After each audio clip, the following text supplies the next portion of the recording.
responsables. Avec les autorisations de construction. loolu li nga wax noonu moo am. les maires aussi sont responsables. parce que dañuy ñëw fekk benn zone. ñu xam ne lii non ñuy def ay délibération. wala di jox nit ñi n'importe comment. c'est-à-dire dafa nekk situation boo ma ci daal métti na. am na rénovation wu collecteur wu Fann Hann. fu mu toll. pour revenir sur ce que Serigne Saliou a dit ça. sur les scandales. sur les transactions et honorables députés, je vous invite à y participer. Il faut y aller. Le collecteur où on demandait un financement de 80 milliards ñu génn ko jël projet bi jox ko fu mu toll. collecteur boobu nga xamante ni kii Serigne Saliou xam na kooku conséquence mu créé à ce niveau. donc dafa bëri xaalis bu ñuy génnee te ba pare gisuñu dara. te kenn du sanction. loolu leer na Omar alors Cheikh Omar.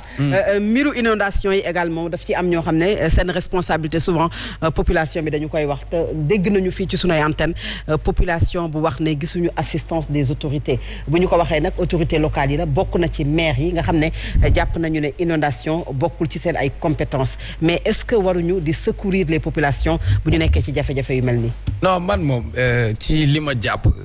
compétence du ci texte yi. quand tu es maire tu gères la proximité. sa askan ñoom nga nekkal jafe-jafe bu ñu nekk da nga ci war a nekk ak ñoom. mais bu ñu xoolee ci texte Sénégal dafa am lu ñuy wax compétence générale. loolu dafa nekk loo xam ni mairie moom lañ ko war a jagleel. mais Sénégal rek ngay gis assainissement du compétence collectivité locale loolu moo nekk ci suñu ay texte.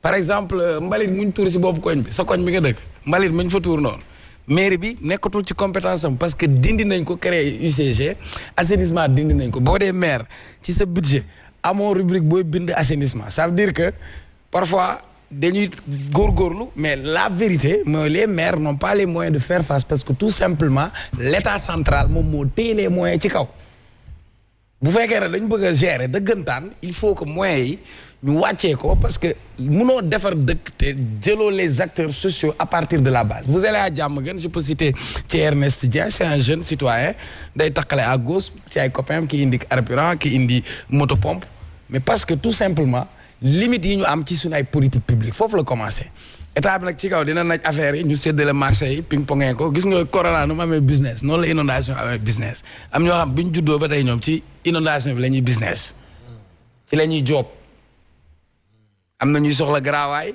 am na ñuy soxla lii. am ñuy jën ñoo am ñooy loué ci camion yi. am na ñoo ci xam camion yi nga wax sànq mooy décence moo ñu ko may. c'est-à-dire même dans ce pays am na ay milliardaires yu am seen i grue am seen i yëf. di waajal inondation yi chaque année waroon nañ ñëw sóob mais yàkkamti nañ sax ñu ne plan Orsec ñu indi seen i matériel pour louer wala pour business yi.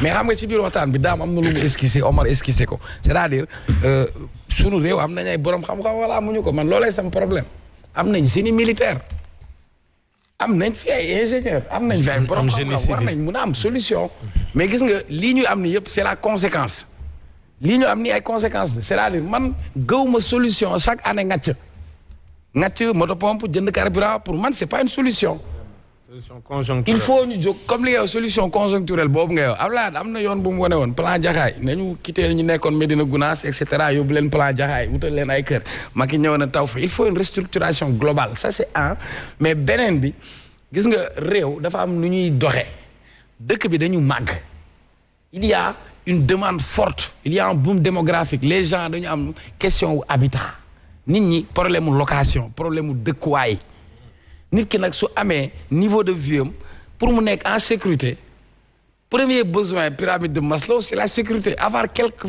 foo mën a tëdd mais nit ki su ñàkkee pexe amul fu mu mën a dëkk état bi rëddul yoon jëlul aménagement du territoire defuñu planification pour le futur réglé wuñ la question de l'urbanisation réglé wuñ la question de l'assainissement l'état fait un laxisme un laisser-aller ba man su ma amul yenn moyens gis naa benn xur aw ma terrain bu jar 30 millions 40 millions même bu doon ab tool dinaa war lu ma ko wërale parce que aw ma pexe on va te parler de 100 000 logements wala et cetera gis nga la vérité li nga doon wax sànq naan volonté politique daam gis nga volonté politique du dara lu dul am yéene am gis-gis xam nga bi nga amee volonté jënd avion 60 milliards def nga ko bi nga bëggee jël man TER gawuma ko parce que biñ ko bëggee jël ay moyens traversé na xoolal TER fi mu traversé zone bi mu traversé yëpp dafa inondé ginnaaw raay daaw am na jeune boo xam ne ci biir ndox mi la parce que tout simplement ak TER bi enclavé nañ ginnaaw raay ma jox la yeneen exemple état wu Sénégal mooy def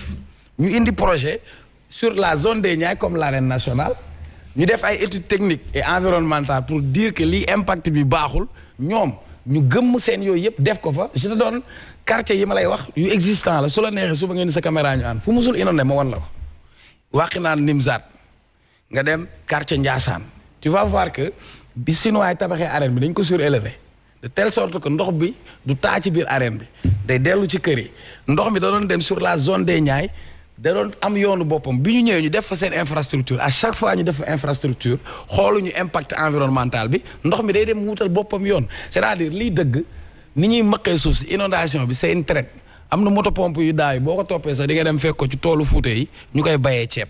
léegi nag Sénégal waaw mais kii yow conseil municipal nga.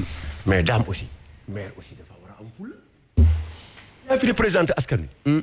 yaa nekk sa gox. bu ñuy indee projet état ñëwee. nga xam ne projet état bi baaxul. mais nga wax population yi génn ànd ak ñoom. mais kaa ma jox exemple. maire Kër Massar. loolu aussi c'est ça l'importance de mais doo bàyyi rek du ñu ñëw indi sa dëkk nga def ko. kon nga mën a jël aussi am sa responsabilité. baa ma jox exemple serbe. maire Kër Massar ñëw na Kër Massar moo ëpp difficulté Sénégal ci ndox ci mënd. waaw Macky Sall bu waxee moom bu demee du laaj toogul ci télé lu mu lay wax il te fait le bilan naan la ay projet ay përërëw ay pararam pampa. mais man je l'ai entendu dire que le ministre de l'Urbanisme que le ministre des collectivités locales bu ñëwee si bi muy ñëw si Kër Massar di def liggéey bi ànd su ko ak ñun concerté wuñu waxul ak ñun. moi je l'ai entendu dire ça. mooy li ma la wax si njëlbeen dama ne la Omar Faye dans ce pays suñu problème mooy dañu appliquer ay textes wut ay textes mais munoo wax décentralisation te développement processus local la c'est à partir de la base maintenant si les collectivités locales n'ont pas certains moyens moi je te le dis parce que souvent da ngay gis ku ñëw am na ko ma benn message ne ma suñu tali karo bi bëri na ndox maire bi liggéeyul maire bi du compétence am lu mu ci def day dajale leneen yeneen moyens lay jël di gis nga dëkk la moo ci am arbitrage man duma nekk ci kër yore as néew ci koom-koom damay xool li nga xam ni moom mooy farata ma di ko ci def la vérité mooy état wu Sénégal mënuñu fi ñëw 2005 ñu am inondation yu mel ni 2005 ñu ngi 2021 bay dem 2022 Macky Sall bi mu fi ñëwee plan décennal on nous a dit 10 ans su ma déggee tubaab décennal mooy fukki at. juróom-ñeenti at benn at a ci des lépp luñ ci defoon jaxaran liy génn kenn audité wul kenn lijjantiwul ñu ne ñu 750 milliards lañ ci dugaloon buñ ko ci dugaloon mu génn la vérité mooy moment bi ngay wax sànq buñ la wanee Kër Massar ay ndox yu verte moo fa am wax nga dëgg des maires sont responsables parce que am na ñoo xam ne ñoo doon daggatee foofu def ay délibération di ko jaay délibération bu ñu fa mën a def jaar na impôt et domaine waa impôt et domaine am ci responsabilité donc c'est l'état du Sénégal qui est responsable population yi loo leen mën a wax yaa leen seetaan yaa leen waroon organiser te yaa leen fa bàyyi maintenant la vérité mooy au moment où président mel ni tailleur chaque année mu jël mesure ñun soxlawuñu mesure lu ñu soxla problème bi dafa nekk problème bu ne këtt ne jonn nañ jël ay milliards moi je réclame un plan Marshall pour la banlieue pour que une fois dootuñu fi waxati la question des inondations du catastrophe naturelle c'est des aléas de la nature on doit pouvoir nous adapter dans une région comme Dakar qui est presque géej gi yëpp wër ko mënuñu fexe ba génnee ndox bi.